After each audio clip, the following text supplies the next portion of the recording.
Good afternoon, everyone. Welcome to GEGUtah's April 2024 meetup. We're very excited to have you here, either live with us or in the future watching this down the line. We're having some fun today because we're post USET, UELMA. We're getting ready for our conferences coming up. And honestly, there have been, I don't know about you guys, I think you're in the same boat as me. There have been so many updates to Google in the last couple of months that are just awesome. So we're doing a giant roundup today of some of our favorite tools that we've seen come out, some of the things that are on the horizon, some of the AI stuff that's coming around. And so we're just going to play like kind of like popcorn today, walking around, making sure that everyone has some really cool stuff to walk away from. So this is a great one to share with your departments, to get what's up to date on Google. So to start off with, folks, if you want to follow along, a link in the comments on the side here that has all of the resources on it that lead you to this document right here. So to start off with, folks, just a couple upcoming events, things that are going on in Google, Utah, Googleness, that you might want to be aware of. The first things first, folks, is Ed Camp for AI. This is very close to when we're presenting right now. It's actually tomorrow, April 18th.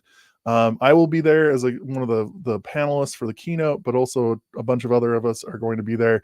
If you're interested, folks, you can click on that first link on the document. It'll take you to this to fill out to come join that Ed Camp tomorrow, April 18th. Number two, just a quick reminder, folks, we do have our last meetup of the year, which will be led by Kelly Cannon in May, and there's the direct link to that. It's live in 27 days, so it's very close here, folks. We'll be doing kind of a year-end roundup and some of our favorite moments, as well as a look ahead to all the cool summer things that we'll be doing.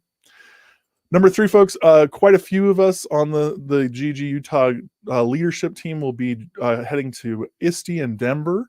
And so if you're headed to ISTE in June 23rd to 26th, come join us. We're going to be doing a meetup, but also we're going to be having some presentations as well. So make sure that you come out and join us there if you're going to come out to the conference.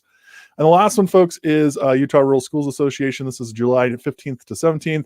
I will be presenting on a few googly things. Kelly, I know you're going to be presenting on some googly things, so make sure you come out. They'll be announcing their schedule very soon with tons of updates for that. So all of those links, again, are on our meetup for today, so you can go ahead and click on any of those and get you ready to go to join us at those events. So with that said, folks, hopefully that gives you some ideas. We'll be continuing our daily share outs, or daily-ish share outs, up until the end of the school year, which will be the end of May. So look for those as well. All right. With that said, folks, let's get into our update roundup. There are so many things that have been updated this year. And honestly, it's getting a little hard for me to keep up with it. I know it's a little hard for all of us. So we wanted to pick out some of our favorites, and some of the things that we're really excited about. And we'll just be spending kind of a lightning round, jumping around for the next about 25 minutes. What are some of the things that we really love that have been updated, some of the things that we are excited about? And all four of us are going to be contributing to that, as well as Emma and Julie, who sadly cannot join us tonight. They have some great things for us as well. So I'm going to start off with, folks, one of my favorites. Google has done a ton of stuff with artificial intelligence over the last year, 2 years or so, getting us lots of great tools. And one of my favorite places, as always, is Google Arts and Culture. And so we're starting out with kind of a fun one. This one's called Food Mood, and I think a few other of our board members put it on there as well. Food Mood is a really fun one. Great for our CTE teachers, or our foods teachers. And basically what you're going to do is be able to say, I want a particular type of dish. So in this case, a dessert. I would like it to be 2 types of cuisines, Jordanian and Azerbaijani, and it will create a brand new recipe for you. So this is a recipe right here that is probably very familiar to both cuisines, and it gives you all the steps and everything, but it's brand new and very exciting. And then eventually, once it generates over here, it'll actually give you a picture of what that recipe will look like. So it's a very fun little project here to try out new different foods. All you have to do is say, I want like a starter for 3 people, and then you can choose all sorts of different foods, cuisines, and then it'll generate that for you. So very fun thing. Anybody else have any other AI tools that you've kind of jumped into?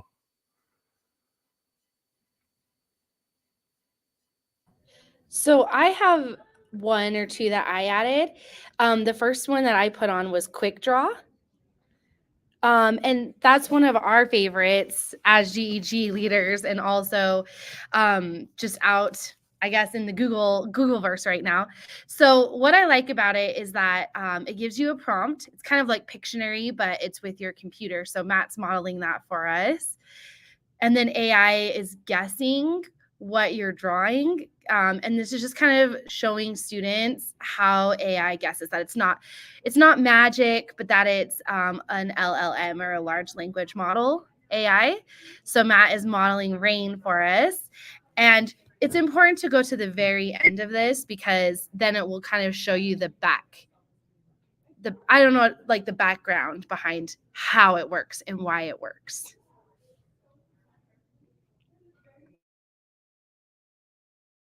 He's got one more, drawing a clock. Oh, two more. Just kidding. Ceiling fan. That's a tough one.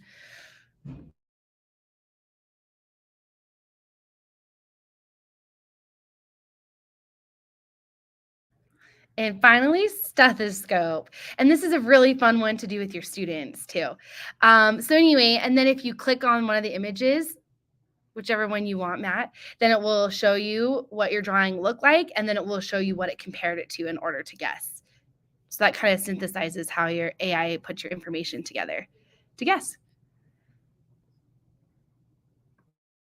Very cool, Kelly. Anybody else have any AI things in their favorite updates for the last year? I think Emma had one or two here. Oh yeah, this one's a great one here. It's called Say What You See. If you haven't played Say What You See before, this is where you are going to describe the image for the AI and test how well you can actually describe what's being generated. So in this case, you know, you have I don't know, how would you guys describe this image? Some gradients going on. Gradient. Teal to orange, pink. Blue to pink. So we put in our generator, and we generate that, and it will say, hey, comparatively, 1-to-1, this is kind of what it looks like. It'll give you a score. So we got a 64% match on that, which isn't terrible. It's not great. It's a D, but we got it there for sure. So kids can kind of start learning, our students can start learning all of these different ways to kind of develop prompts that actually give us really, really good results. So lots of really good things. There's a few others as well, but I did want to mention, I think a few of us have on there an update that went live today. Ian, I think you had that one on your list. Let's see. Which one was that? Are you talking about the dark mode one? Yes. All right. So you might have noticed over the last really several months, it seems like a new app shows up every so often, and there's the availability to run dark mode with it, which is basically just a dark background instead of the bright white background. And so the one that most recently that I've seen pop up is Google Drive. And so if you're used to using Google Drive on the web, you probably remember it being a white or a very, very light gray. But you now have the option to basically make the whole thing dark. You can either set that setting and kind of force it to be on all the time, or you can set it to be the same as your system settings in your like the device default is what it actually is called. But depending on your device, if you have dark mode set on your computer, it will automatically display as well. And so I've seen updates for this for a lot of the mobile apps. And then more recently, a lot of the web apps have started to come out with that dark mode. It helps a little bit with the eye strain, and then I've heard it helps on battery power as well. The white really drains your battery.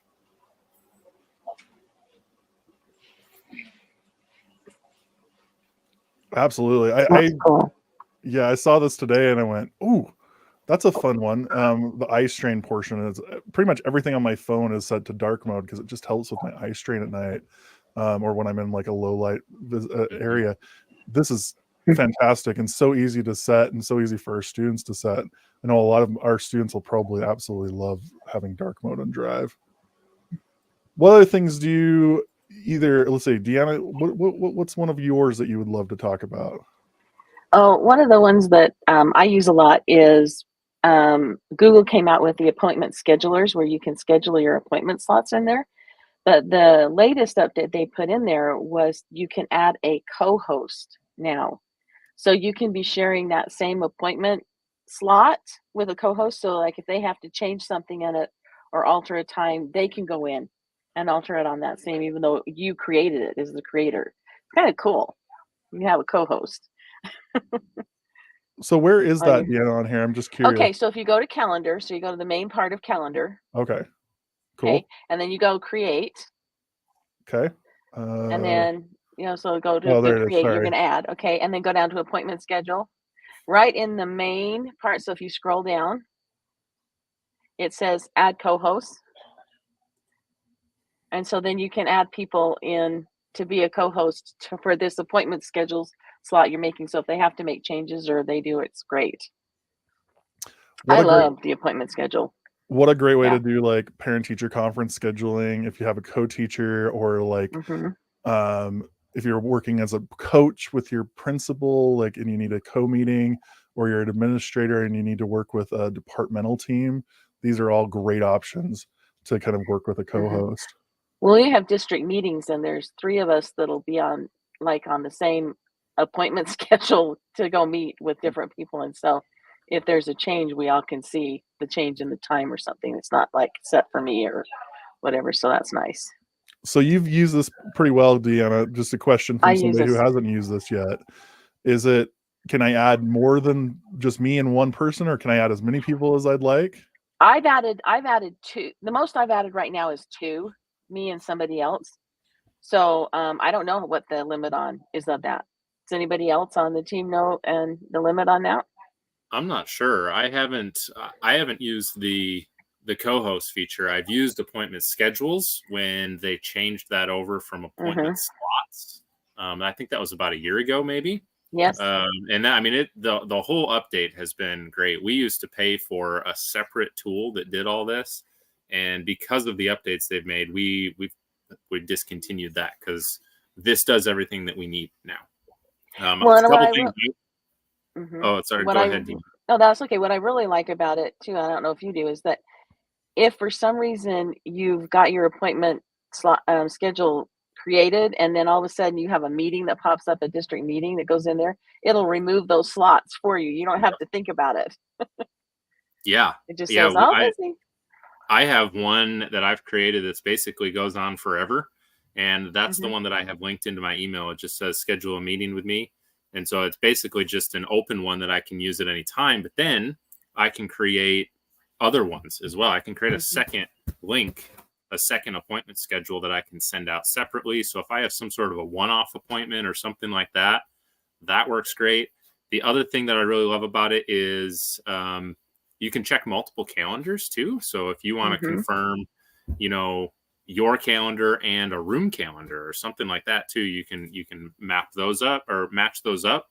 And then the other thing that I've noticed, they've sort of built it into Gmail as well. There's a button. It might be for certain. It might just be for certain versions of Google Workspace, but it's kind of built into the email too. You can click and you can get a quick little one-off appointment schedule that you can send out to somebody. Saves a lot of back and forth emailing about when are you available? When am I available? Yeah, that's a new feature that's down at the bottom where you could put an attachment or a link or an emoji right down there. They have now the calendar is built into that, and you can click on that and set up a meeting time right in your mail. So those are both really cool.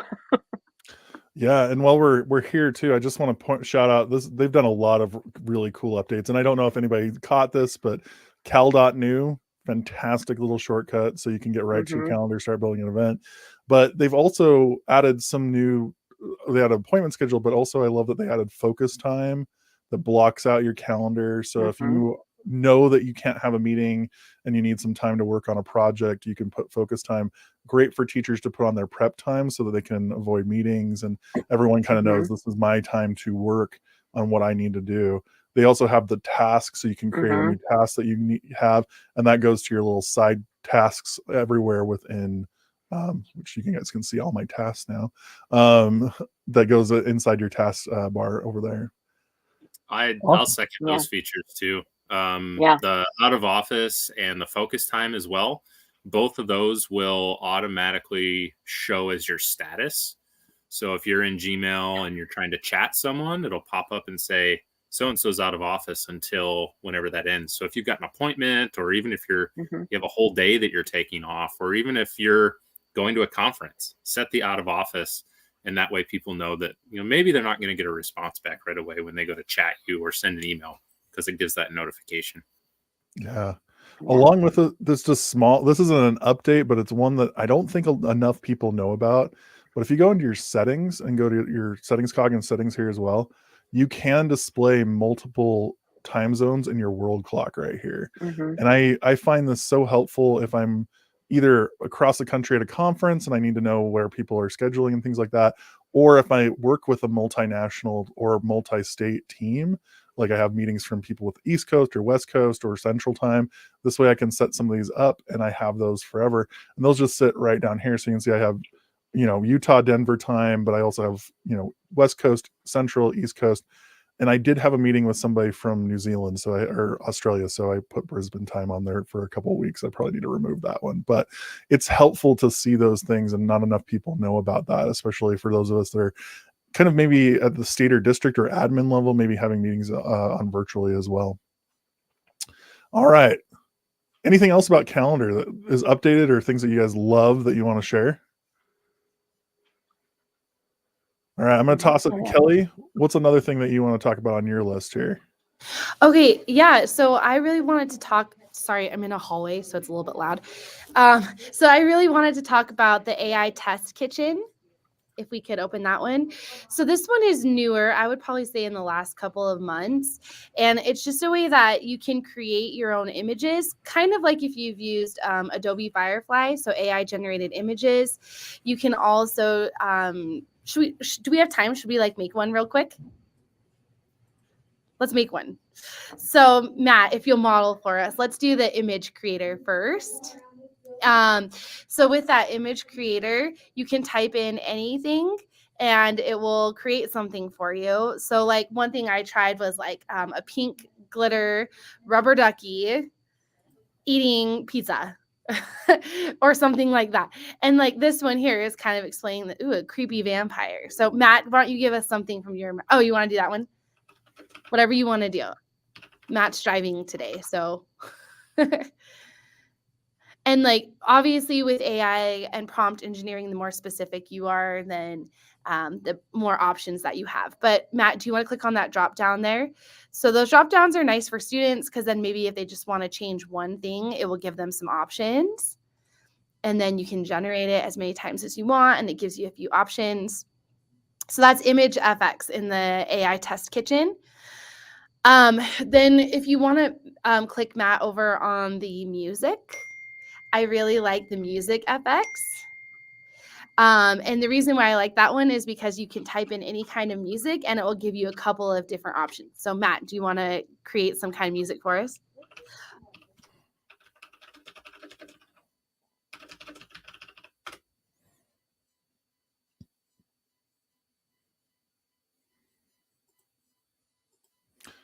There we go. But it's still generating the music. Sometimes I've done this one before. It takes a little bit of extra time sometimes on the music one, I've learned, because it's really going at it. There we go.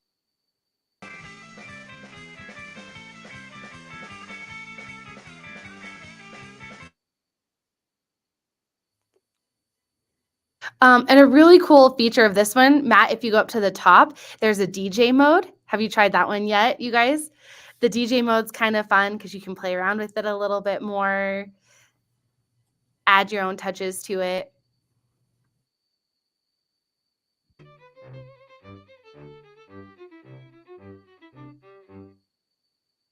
That was nice combination.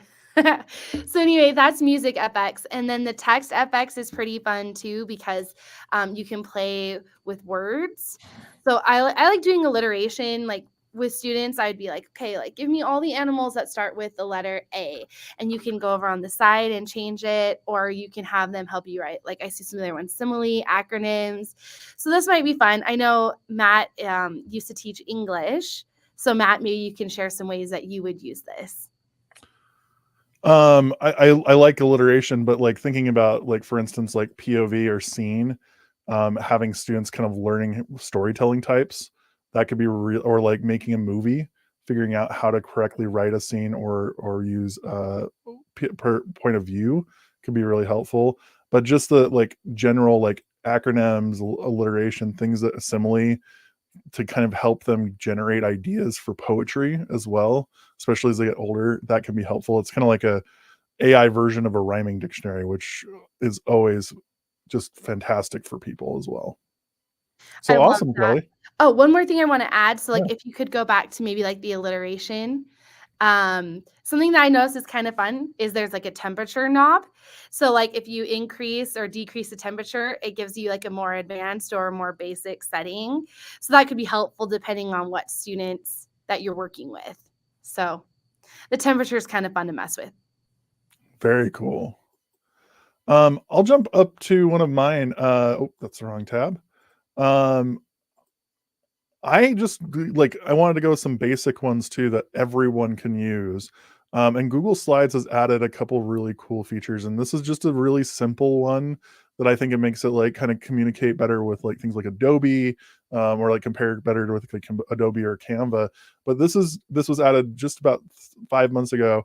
Teachers and students can now add GIFs and stickers in Google Slides. And so all you have to do when I go to slides.new, one of my favorite little websites there, hit insert image and GIFs and stickers, and it gives you a ton of options where you can throw things in there and make it a little bit more movement oriented, fun, depending on, and never shy away from that. I was in a presentation, I did a presentation last week, and I added a GIF from Die Hard to it because I was like, I got to make this fun. It's the, welcome to the party pal GIF. And so this is gonna be a really fun way to go and grab some really cool little side notes there. What else do you get? Let's look at one of Emma's here. Let's see. Oh, she had a dark mode. She's one of the 3 people out of dark mode. Oh, here is a cool one. So we sent this out via GEGUtah this week, earlier this week. Google Vids. So this isn't available yet, and we were talking about this before we jumped on live. We're waiting to hear when and if it comes to educational accounts, which is a while away probably. But does anybody want to like give a quick synopsis of Google Vids really quick? I'll jump in.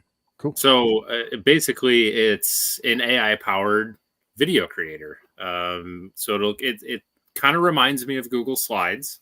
It sort of looks like that, but you bring in different elements. So you bring in some video clips, you can bring in some audio, static images, and things like that. You bring that together and create a short little video.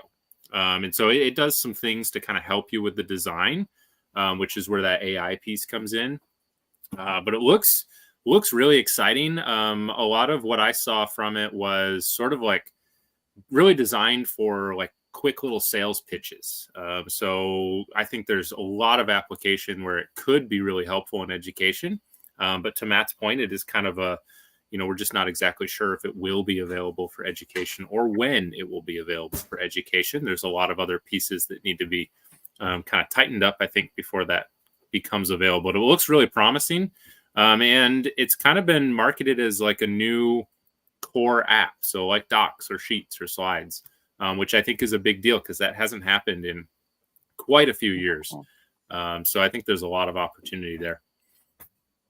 Yeah, no, that's a great synopsis there, Ian. And I love what this looks like it will be. Like it's just one of those brand new apps added directly to the ecosystem that will be AI powered. But that poses some questions about whether or not educational accounts will have it because of Gemini restrictions and things like that. But I think it's got some power to it that even if it's not for fully for education, maybe it's just for teachers, it could help speed up some of the things that we have to do for, asynchronous content and those sorts of things. So it's definitely worth checking out and knowing more about it. I will say, and to Ian's point and to my point earlier, this is in 100% beta right now. It's only rolled out to a few users across the country, across the world, but it's working towards it being a full app later this year. So we'll obviously at GEGUtah update you guys as soon as we see stuff come out about it. But I love that Emma grabbed that and added that to it for us today. All right. We got a couple more minutes, folks. Is there any burning updates that you guys would like to talk about before we get to one of my favorite points is where do we find all of these updates? So any last updates that you are excited about that you'd like to share? Well, the other one that I noticed just recently, Matt, it was in Drive. And it just recently came up in Drive where you're in your Drive and across the top, it now gives you, like, you can search within your Drive by type, and they're right underneath the word Drive. So you've got some built-in search chips right there. So you don't have to go up to the search window if you want to look for one of your slides or a person. So that makes it a little easier to search in your Drive. 100%. Super easy to do that instead of having to go up here and mess with all of them. I just want all my docs, and there they are, ready to roll. Love that. That's really helpful. I was gonna just add in really quick, if you haven't played with the slides captions when you're presenting in presenting mode, those are really useful. I've used those quite a bit. There's also a laser pointer, and there's a way that you can poll your audience. Yeah, thanks, Matt, for modeling that. So there's a pen so you can write, and just some quick presentation tools. I know right now the captions are only in English, but I've heard that, and maybe you guys know more, that they're hoping to have live translation soon. I know in Google Meet, there is live translation on captions. Fingers crossed. Build on the slides idea too. There's also, I think, again, certain workspace versions have the ability to record slides as well. So you can record kind of an in-between slides and that new vids tool, where it kind of gives you the ability to create a little recording. You can put your you can kind of build that, turn a slide into a short little presentation that could be shared out. And sadly, my version doesn't have that, or else I'd model it. But from what I understand, it will be a button right here on your screen where it says record, and then you can record your slide deck with you as a little picture. It's kind of reminds me of what you'd see on Screencastify or Loom, but really straightforward way to record yourself in a lot of situations. So glad you brought that one up too, Ian. That was a great one. So with that said, to kind of wrap it up, folks, where do we learn about all of these updates? How do we keep on track of them? For me, at least, there's one place that I always go to, which is workspaceupdates.googleblog.com. This is where you've probably seen this website a couple times today. This is where I go at least once a week to see what kind of things are coming up in Google, what kind of new things. Now, a lot of these are things that honestly are for admin, people who are controlling the accounts. And so they may or may not be useful for an end user, a teacher in the classroom, those sorts of things. Or you might go, my district doesn't usually really use Meet or chat, those sorts of things. But there's occasionally, at least once in a while, everyone has something on here like today's dark mode announcement that affects all end users that can be really helpful. So we definitely, I love checking out workspaceupdates.googleblog.com. The other one that we check out, and I think it was under... Well, and Matt? Oh, go ahead, please.